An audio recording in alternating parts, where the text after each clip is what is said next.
Hey guys, welcome back. This is the Beyond the Edge podcast, episode 23. So we have made a lot of these. It's been a year since we made one of these videos, but real life got in the way. Uh, Pete, you're running an agency. You've completely reoriented it towards AI. Me, I'm building houses. Still a finance guy, but I'm building houses now. And our buddy Declan, he's still in the mix too. He's a financial analyst at CP Rail. He's going to be in on future episodes. But we're back. It's been a while, pretty full docket today. We're going to be talking about Mark Carney, our Canadian Premier. He has a potential conflict of interest with his personal portfolio in a blind trust. Then we're going to talk about Google. Seems to be pretty blowout earnings on the back of AI. Their bet seems to have paid off, more or less. And then Tesla, very controversial stock for a lot of reasons, but they have the opposite outcome and their earnings was not so great. And maybe we'll dissect a little bit about why that is. So welcome to the studio, Pete, Trend Tracker. It's you and me, buddy. You ready to do this? Oh yeah, buddy. Really happy to be back. And I think with the gap, we're officially calling this season 2 of Beyond the Edge. Okay. Yeah. We've been renewed. Yeah, exactly. We we renewed ourselves. Our lives are different. Yeah. Kev has awesome flow. We're looking for Declan to come back. I have a kid. I'm a dad now, so I have a new perspective. Yeah. Kev is engaged recently. Congratulations. Declan is actually getting married right now. So now. Right now. I think today. Yeah. So we are growing up. Yeah. And we still care about stocks. We do. So yeah, all still exists. So I'm excited to talk about it. So let's go right for it. Mark Carney, conflict of interest. I see a direct quote from him where he said that he owns nothing but real estate and cash. As it turns out, that is in addition to 560 other companies that he has and $7 million worth of unexercised stock options with Stripe. So I guess he left that part out. There's a ethics commissioner dug into this. I mean, Pete, how do you feel as a politician with that many holdings, clear ties to Brookfield? How does that play into his role as a prime minister of an entire country? I mean, I'm torn. Look, the guy was a banker. He was ex-Goldman Sachs. He has investments. Obviously, he has his investments. And this is becoming a really big issue, obviously, in the United States with a lot of politicians and their holdings and, the ability for someone like Nancy Pelosi to be the best investor of all time, putting Buffett to shame for sure. I think that quote that you said was actually news to me. I thought, this would be assumptions and 567 holdings. I think the biggest red flag of all of them is how few Canadian holdings he has as our prime minister and leader of our economy. 514 of those holdings are US based. So that's also very interesting. I think that elbows up, right? Yeah. The unexercised options I think are very interesting as well, because that could definitely be a conflict as you want that to grow in those companies. That's just sitting there, right? With the ability to really, really grow. So I don't know, Kev, what do you think about it? I mean, the idea of a blind trust, I was under the impression, I thought that politicians had liquidate everything and just you hold cash, put money in a bank account. But then again, yeah, you're right. No, I'm thinking of Nancy Pelosi. So maybe it's the highest forms of office. I thought you had to have just cash. Clearly, I'm wrong. Maybe that should be a rule. I think that makes sense because as far as I understand, he had these companies, he placed them into a blind trust. And as of now, he gets reported every year on the performance of the fund, what's happened, but he can't direct how it's invested. He can't really ask for much detail on it. And fine, that makes sense. But I mean, if you go into it knowing that you have 500 companies and they're all in the US and you probably know the general breakdown of industries, well, you can certainly, if you wanted to, you can make policies that are going to be beneficial. So it's the least blind of a blind trust, in my opinion. They should just force him to hold cash. Pierre Poilievre is trying to get him to liquidate and do exactly that, or at least put cash into a blind trust, and then they can just from scratch build a portfolio. I mean, I think either of those options would be significantly better.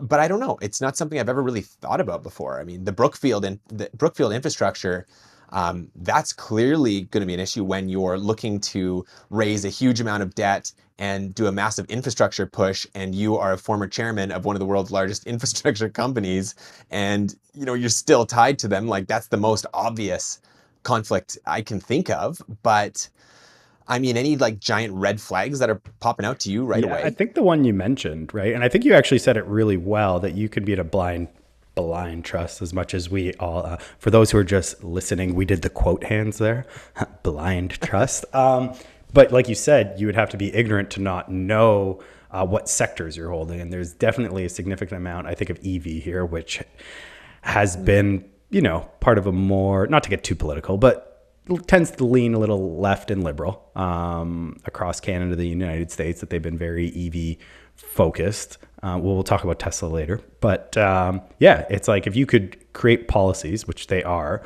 that benefit EV companies, that benefit some of the battery companies, that benefit some of the things that are in his holdings, he's obviously going to see gain from that. But this is someone who's been, a supporter of the Liberal Party for quite some time, involved in the Liberal Party, was an advisor to Justin Trudeau previous to this, who's had a lot of influence, and you knew if he won, the direction which some of these decisions are going to make.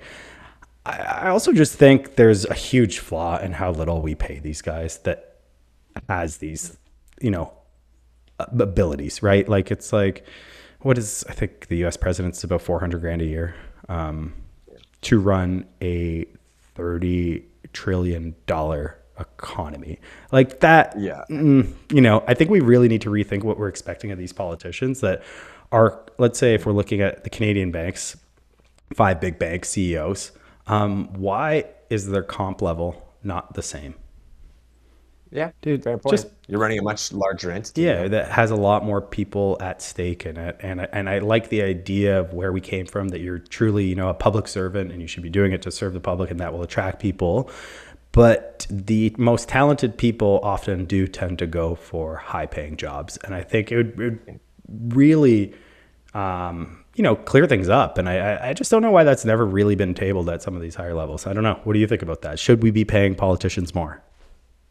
I mean, people would lose their minds, but I think the short answer is yes. Yeah. Look at a country like Singapore that started as a swamp, less than a century ago. It's now one of the most prosperous nations in the world, and they pay their employees significantly more, and they attract some of the best talent. So you have minds that, like you just said, they'd be attracted to run RBC or Shopify or something like that, and instead they're making a career out of holding the highest office in politics instead.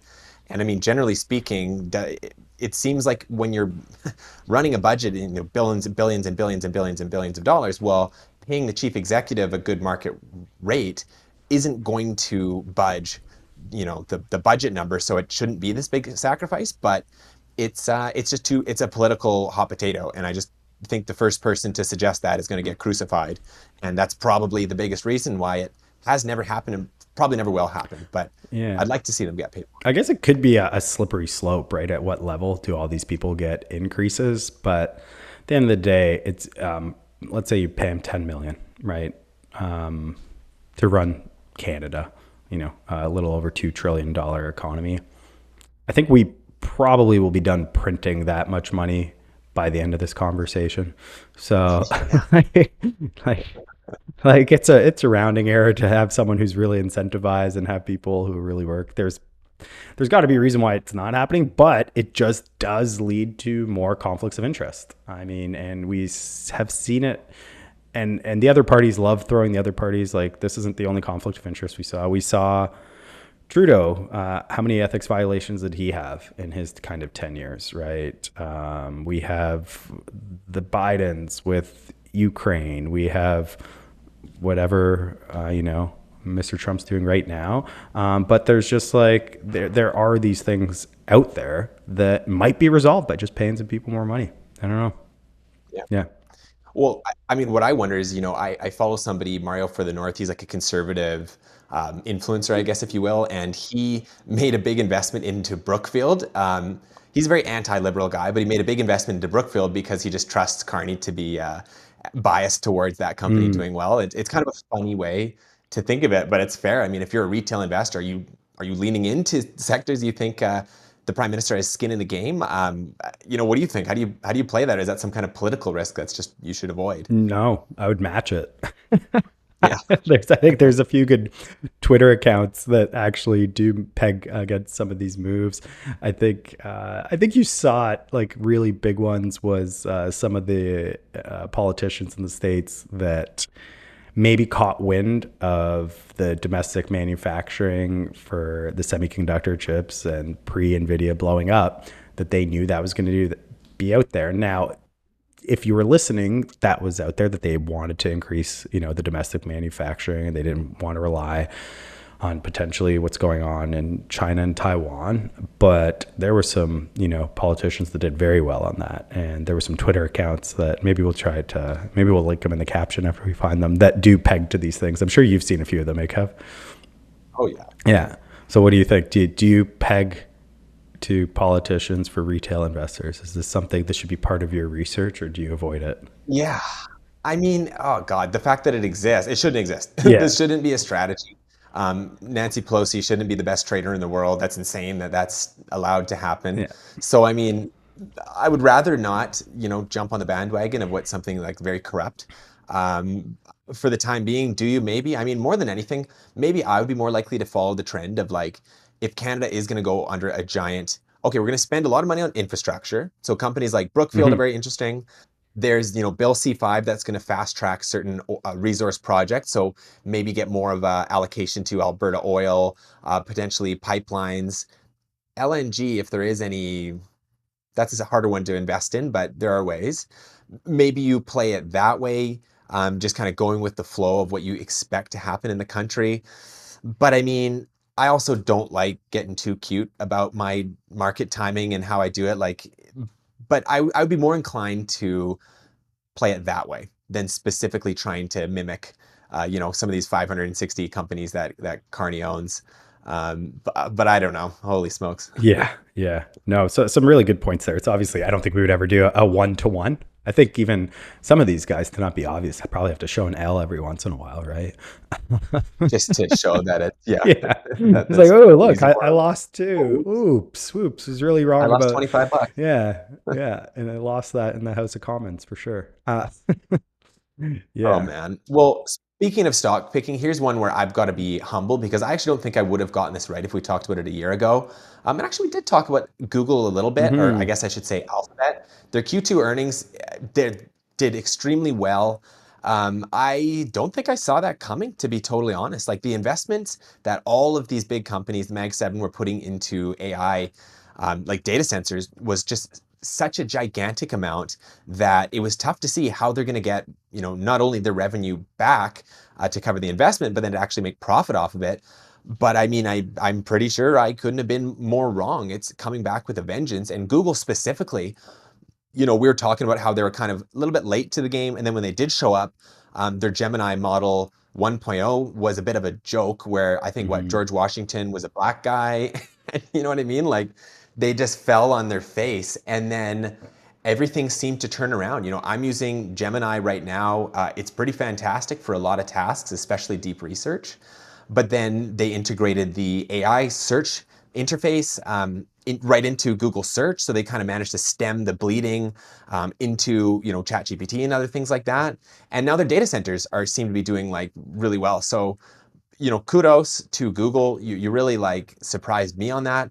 I mean, what are your kind of high level views? You're a big AI guy, probably more than anyone I know. So how do you feel about the overall AI approach that Google's taking, and what do you Yeah, think? they're in a really, really good space now. I think it was something me and Declan were talking about in this AI rush. And we kind of, had a metaphor of looking at what happened in the gold rush, that people forget that, a lot of people bought shovels. And I think that's where you're seeing a little bit where Google Cloud shined, because all of AI relies on one thing: data. Like it needs well structured and now secure data in secure places. I think AI is going to become politicized. You're going to see friend shoring where these data centers exist, and we need a lot of them. And if we talk a little bit about where Canada could help, I think that's a huge opportunity for us, being a friendly nation. And you need energy. So while we saw their Google Cloud revenue go up to 13.6 billion, which was a 32% increase over Q2 last year, that's something that you're going to see, I think, in some of the bigger companies as well.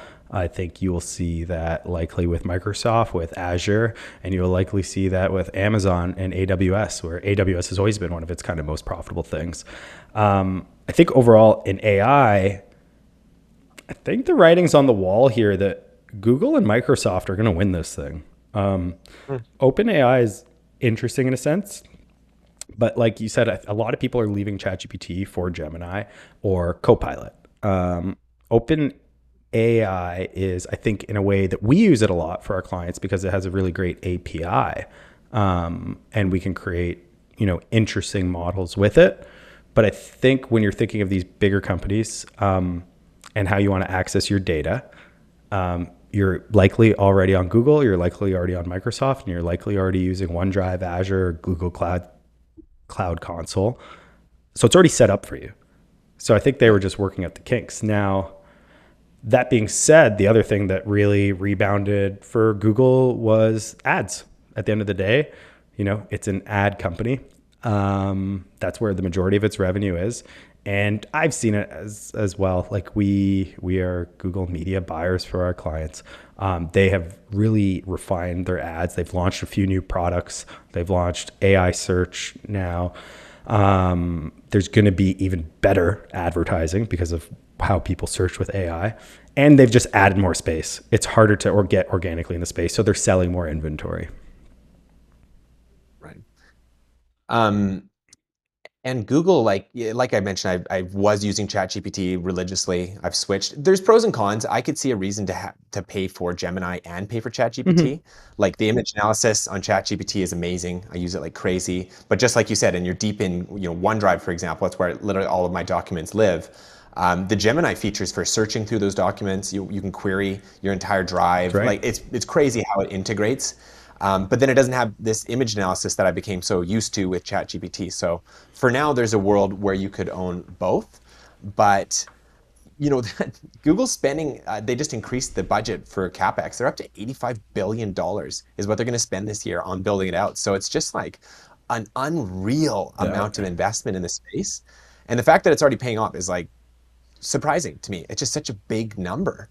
And do you even know, are they buying these chips from NVIDIA? I feel like they actually manufacture some or a lot of them themselves. Are you familiar? I'm not completely sure that it's something to actually look into because this 85 billion is being spent not completely vertically integrated. So I'd be interested to see some of the procurement partners, and I think something we'll look at because I bet you there's some people that have seen a lift in this data center that people probably already have a hint of.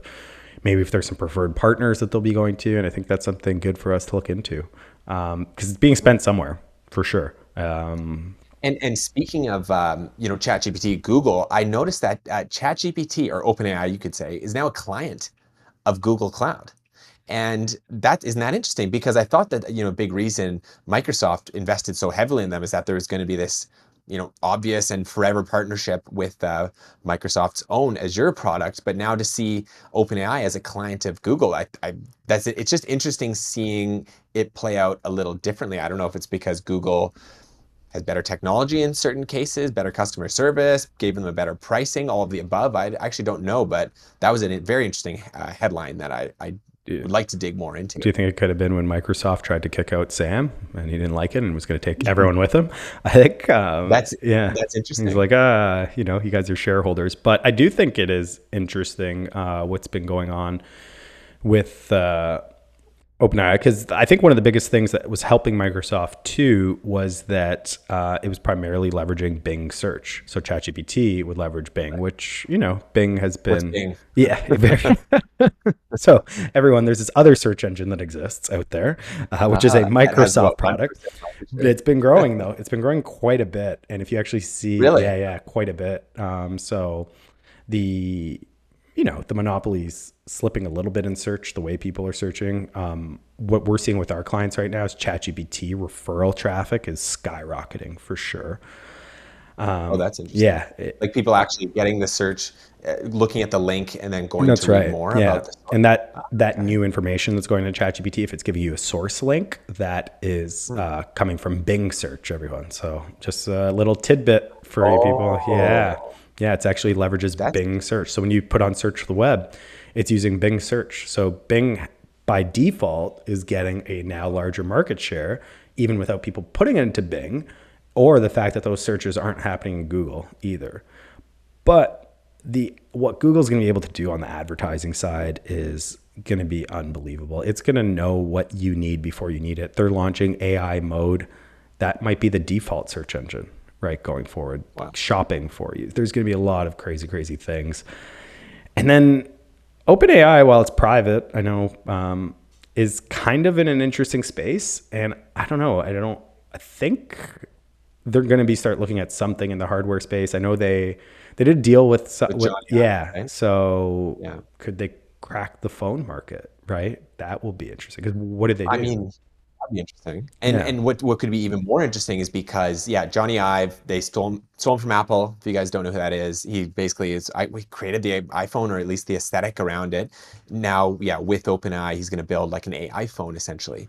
But then one of the first people to comment on that was Elon Musk, and we're going to get more into Elon in a sec. But he said that he would consider making a Tesla phone as like a counterbalance if he needs to. So who knows what's going to happen with phones in the next few years, especially at a time where Apple just looks to be in cash cow mode. You know, Hmm. they're just more money than they know what to do with. They're really not innovating a whole lot. There's really hasn't been any meaningful product launches that are overly exciting in my view. There's certainly a good business. I still own, more Apple products than I want to admit, so I'm fully stuck in the loop, and I have all the services you can imagine. But you know, I am starting to reconsider, and there's a point where if OpenAI has a phone or if Tesla has a phone, I'd be super curious to see where that goes. Especially, I guess I was going to say, could Tesla partner with Starlink for like a global phone plan? Like, who knows? I don't know Hmm. what the cross would be, but there's a lot to be like curious about. I don't know. I would, yeah, have to agree. Kind of where they fit in overall in this. They're going to have to look at some hardware points. I mean, like when you talk about Apple's innovation, it was like I feel like we kind of grew up with like, wow, when that iPhone was launched. Like I remember, like their first kind of PCs, right? Then you see I don't know if you The remember, big yeah, colorful the ones colorful or ones. My school had a lab of them. I thought they were the coolest things yeah, ever. Being coolest good at thing. editing, and the innovation was just insane, right? Yeah. I couldn't tell you the difference. I think I have a 14. My wife might have a 16. I couldn't tell you the difference between them. You just keep getting kind of better cameras, right? I no longer care like I used to. Yeah, I'm not going to upgrade anytime soon, but I do think there is something going on with the way Apple's looking at AI and I think there was a recent patent that got kind of leaked of something called liquid crystal. I don't know, something like Oh, okay. that. And it looks pretty interesting. That's And I cool. think we're going to relook. I think we're going to see a very big change in what we're used to in user interfaces on phones led by Apple. And I think that will be kind of the future of this is how we're going to use them because they've been pretty staticky for a while. Apps, right? Mhm. Like you just have these buttons that are really easy to use. User interfaces in general, especially what we're seeing kind of close on the tech scene, are going to completely change because of agents. Because fundamentally, agents do not use anything internet SaaS related the way humans do because they can work on it on a code level. So you just need to talk to it. The agent can do its thing. You don't need clunky interfaces. So that's going to be really interesting. Well, have you tried using ChatGPT's new agent feature? I have not. So not actually ChatGPT's, but yeah, there's been some other things with some agentic features that I've used, and I think that's really going to blow people's mind. What agents can do. What I see as the new interfaces of things with agents doing it is conversational. You and I are going to have a conversation of what we want to do. Maybe me and Kev have a phone call. Maybe me and Kev have this Zoom meeting. We're like, you know what? We're going to Spain and we're going to France. We decide it. The future of that, well, what used to be was, okay, let's get on our travel booking apps. Let's, research this and that.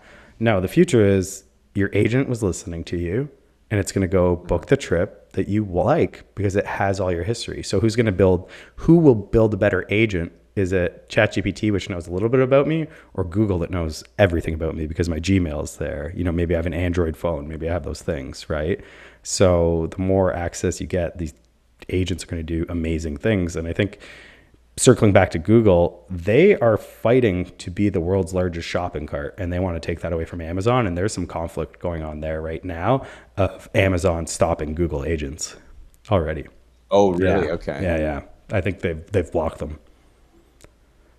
Really? No Yeah. kidding, hey?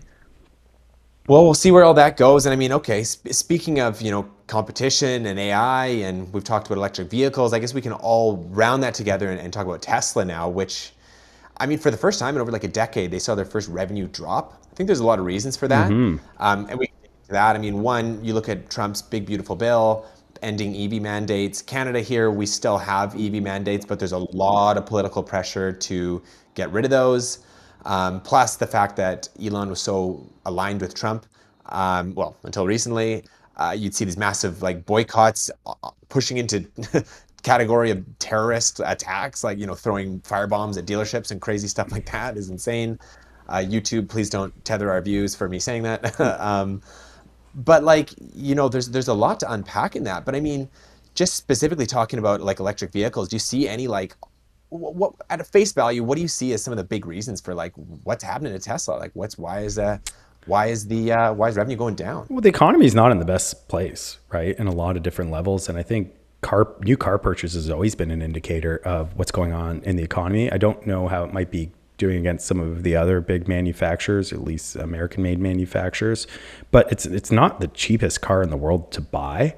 Right. I think it's been interesting that a car company got politicized and now has switched sides almost multiple times. I think Yeah. how like maybe leading up to the election, all of a sudden these eco-friendly cars became a little bit more on the conservative side, and now there's been a very, very public breakup that I don't know if they're back to liberal or something along that. I think the Elon factors are interesting. We've always been fans, I think, you and me, of Elon and his very eccentric ways and things that get misinterpreted. And I don't know, he seems very passionate on any type of justice. But maybe that's not for everyone anymore. And that could be hurting. And I think that's what's interesting is they are planning the affordable line, right? The new affordable model. So I think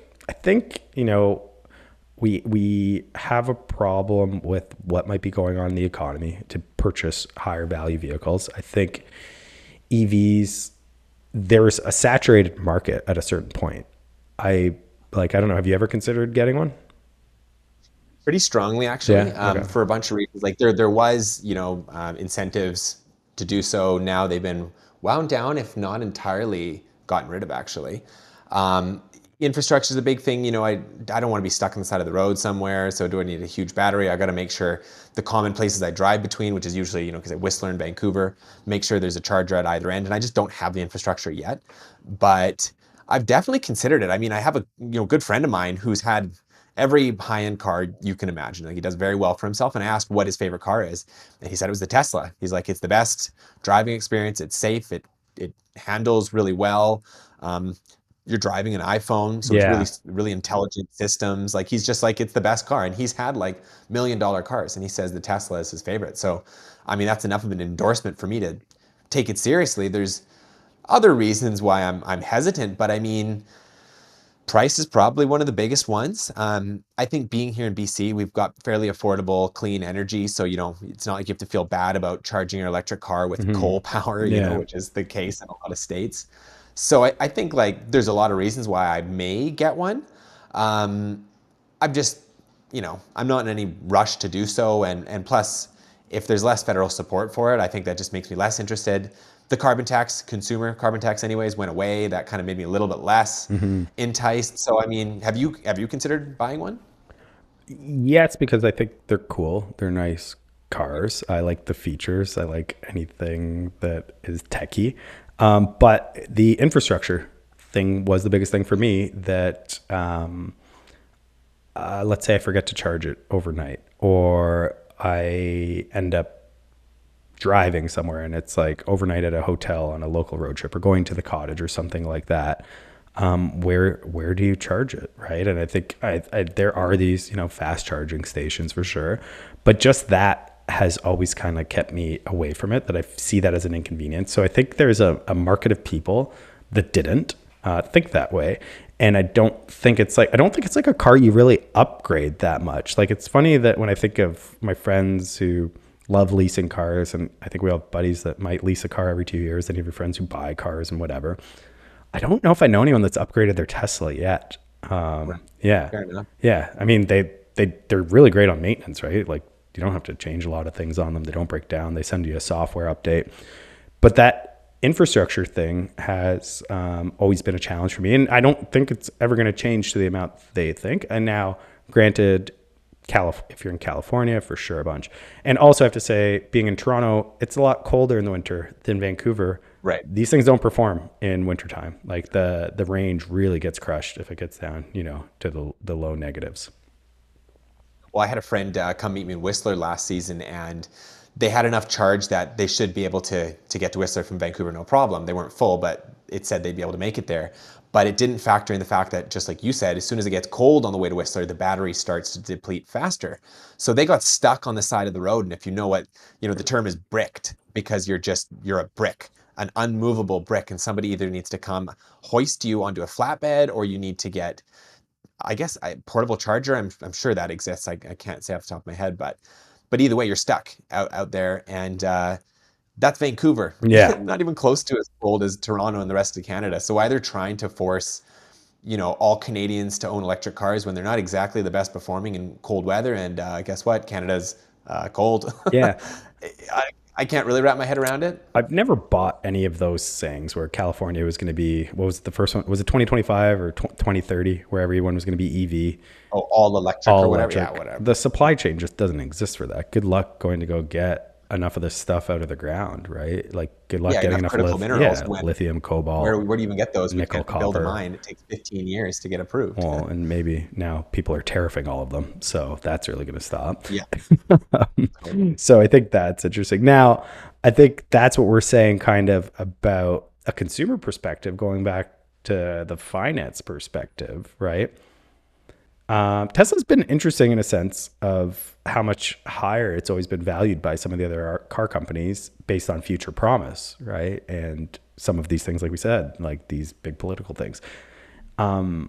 Is this a discount now, or is this the future of Tesla stock now that we've seen the first decline since the Model S era? Well, so I had the same kind of question. I'm looking at like a chart right now where, yeah, they're down 8% today. Looking at the 5-year chart, and it's kind of just bobbing up and down and up and down. Certainly down from, what looks like the all-time high 2024. Certainly down from that. But it's just been bobbing up and down over the last 5 years. I mean, you talk to somebody like Kathy Wood, and not that she's got as much credibility now as she used to, but she doesn't even look at this as like a car company. She's looking at this as an AI company. And to be fair, where Elon was insistent with his, compared to Waymo, for example, that has LiDAR, like those giant things that sit on the roof of the car, and it can like scan the area around. It's much safer. Elon has insisted on doing vision only, so just through cameras. The logic being, as humans, we don't have LiDAR sensors built on our head. We have eyeballs that can give us enough information to navigate the world. So he feels AI systems should be able to operate on the same standard. And turns out it's really hard. It's, the new Tesla robotaxi has had all kinds of accidents in the first rollout in Austin. But the interesting thing is, once they do get this, like think how much camera data Tesla's been collecting for years and years and years and years. Like that, when applied to something like Optimus, their robot, for example, that's going to immediately have humongous value for other AI robotics applications. So it's like they have this potentially huge moat that maybe they're not being appreciated for it now because a robotaxi is going to go, crash or something like that, or take a turn slow or get in someone's way or whatever. And like you're seeing the negative headlines, but as soon as that is ironed out, they have this data treasure trove that nobody else has that's going to be applied to other technologies. So is it like this sleeping giant that once they iron it out, this thing's all of a sudden not a car company, it's a robotics company, and every third household has an Optimus robot that costs 20,000 in the future, and it's doing their laundry and chores and meal prep and all that, and then it pays itself off. So it's like that's kind of more where my head goes. It's just a question of how long does it take for this like political, like negative political view, how long does it take for that to kind of get brushed off? And I don't know, because people really the guy right now. Like it's toxic out there. I think, yeah, some really, really good points there, Kev. I think, as I kind of said, comparing to the other car companies, it never really had the same kind of valuation as the other car companies because it isn't data company on wheels. Just, and if we look at the whatever seven of the top eight, market caps on the S&P, they're all data companies, right? That's Right. something I've been kind of very bullish on. The problem that I think exists from where I work in within AI and AI models, and where Tesla, I think, fundamentally has got it wrong, is there are so many variables on driving a vehicle that all this camera data will still never work exactly how it should.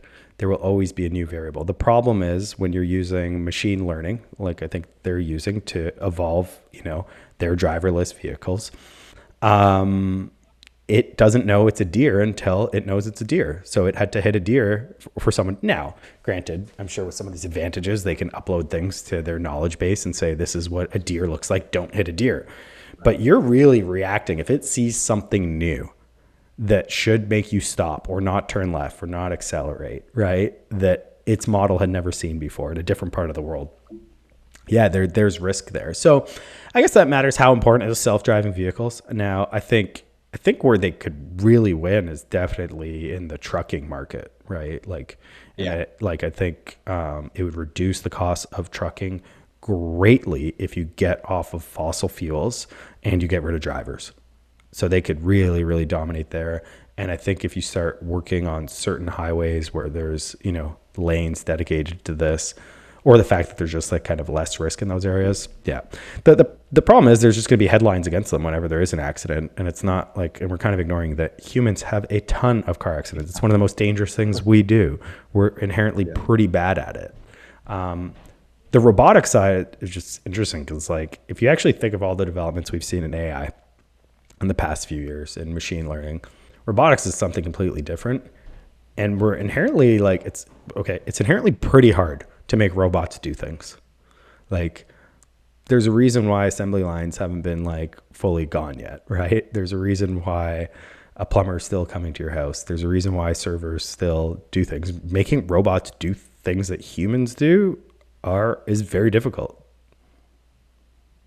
Yeah, no kidding. Now, to be fair, I did get served by a robot in Richmond the other day. I Oh, went to a hot pot place, and it brought out my material, my items in a little wheelie robot thing, which is hilarious.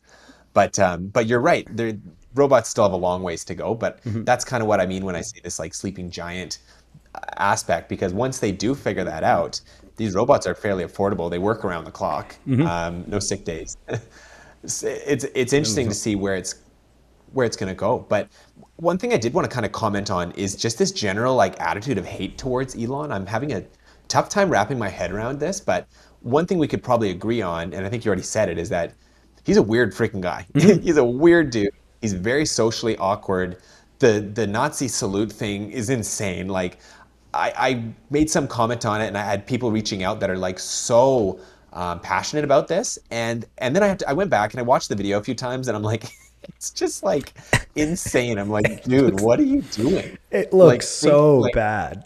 It looks it so looks so bad. bad, but no part of me thinks he's a Nazi. Like there's no part of me No. that thinks he actually is. I just think he's a weird, awkward dude that just does some weird, dumb things sometimes. And I'm just like, that's gotta take the cake is like Yeah. right up there. Like it's just mind-boggling. Yeah, I don't want to condone that at all, but there's just that wasn't his intent, right? The guy, he like people are I like, oh, can't. don't say it's because he has autism, like he's on the He has full spectrum. Yeah, autism. he doesn't interact with humans and form relationships the same way, like neurotypical people do, right? Yeah. So you have to kind of understand that this guy has created pretty insane companies and works around the clock and has a core desire of leaving the planet. It's his core desire. He wants to leave this place and colonize a That's whole other, and insane. he's getting there. Like he's getting there. He Yeah. literally looked at becoming a rocket scientist for like, I could do this. I could do this He better just than, became a rocket scientist and he because didn't. the Russians wouldn't sell him Yeah. a jet engine. So he's like, well, okay, maybe I'll just build one and just learn how to become a rocket scientist. Yeah. Like Like it's guys, for like, I anyone who mean, thinks this guy's short of like unreal. I can't wrap my head around it. I just can't understand. He works incredibly hard to be the CEO of multiple companies. This isn't realistic. No one can be the CEO of more than one company. It's not possible. And he's doing it on some of the most complicated things, understands that how important vertical integration was, not relying on other partners, building everything, building a rocket factory, building these battery factories, building a car manufacturing, like assembly line. All these things were incredibly difficult. What he did in the last 20 years, he literally became better than NASA. Like, I mean, It's so insane. I can't hate on that guy. Like, I can only judge him from his business side of things. That's what I see in the public eye. I Yeah. mean, you read his autobiography as well, right? I've read it. I've read both of them now. Yeah. The Ashley I, Vance biography, I got it right here. And the latest one was at Walter Isaacson. I read that one as well. okay. Unreal. Look Yeah. into this guy's like how upbringing, how nuts his dad is, how he immigrated Yeah. multiple times, the companies he started, how every single time he put all of his chips on the table, like went all in on every single bet, like just crazy level of risk. Yeah. That's actually the wildest was the PayPal exit. I would have been done for sure. Oh yeah, yeah, you can Few live hundred mil. comfortable. And I think it's in the Ashley Vance one where he's literally watching his last like $10 million on that rocket launch. Like, and he's like, if this thing doesn't land, which no one's ever done before, like the idea of like, Yeah, oh, like why aren't we making rockets more reusable? It's like because they're like incredibly combustible and they blow up all the time, and their yeah, jet propulsion is insanely difficult to understand. And yeah, he's like watching like his last money, being like, okay, if this doesn't land, like I might be broke, but that's okay. Like, yeah, yeah. yeah, Craziness, man. yeah. Like So, we can agree, he's probably a terrible person to work for. He's super abusive mhm. to his employees. It doesn't And seem like he's a very good father. He may or may not have had a drug problem. Or may not, even though he says he doesn't, maybe he still does. Like we can agree on all these things and that he's like a loco, wild, weird guy. But I mean, you can't argue with the track record. You can't argue with the fact that everything he's done is massively advancing humanity forward. People coming after him for the whole Doge stuff. I mean, it sounds like there was some like inappropriate firings, but just like overall to like try to avoid what is a death spiral of debt in the United States, to come on a volunteer mission to try to correct that ship. And then right, people just like wildly attack him for it. It's like, man, he gains nothing out of this. And then the headline that they like to regurgitate is that he makes millions and millions of dollars off of the US government while people can't afford food, something like that. But I'm like, okay, well, no, he is not being paid as an advisor from the government. His companies are providing services that get paid for it. And it used to be going to agencies like NASA that were getting paid 10 times more. So it's like, no, no, like, he don't give me a one literally cent 10 times more. He reduced the cost of 10 these launches times by more. 90%, and with new Yeah. And they'll make technology it that sound like he took he's the getting risk a on. check for 8 million. Yeah. Crazy. So I think that's, in all of this is how crazy this individual is. And we haven't even brought up that on his own right, put together a deal to buy, what is it, the third largest social media platform in the world, or at Right. least in the United States. Yeah. Just randomly saw some injustice happening with Twitter and is like, I gotta buy it.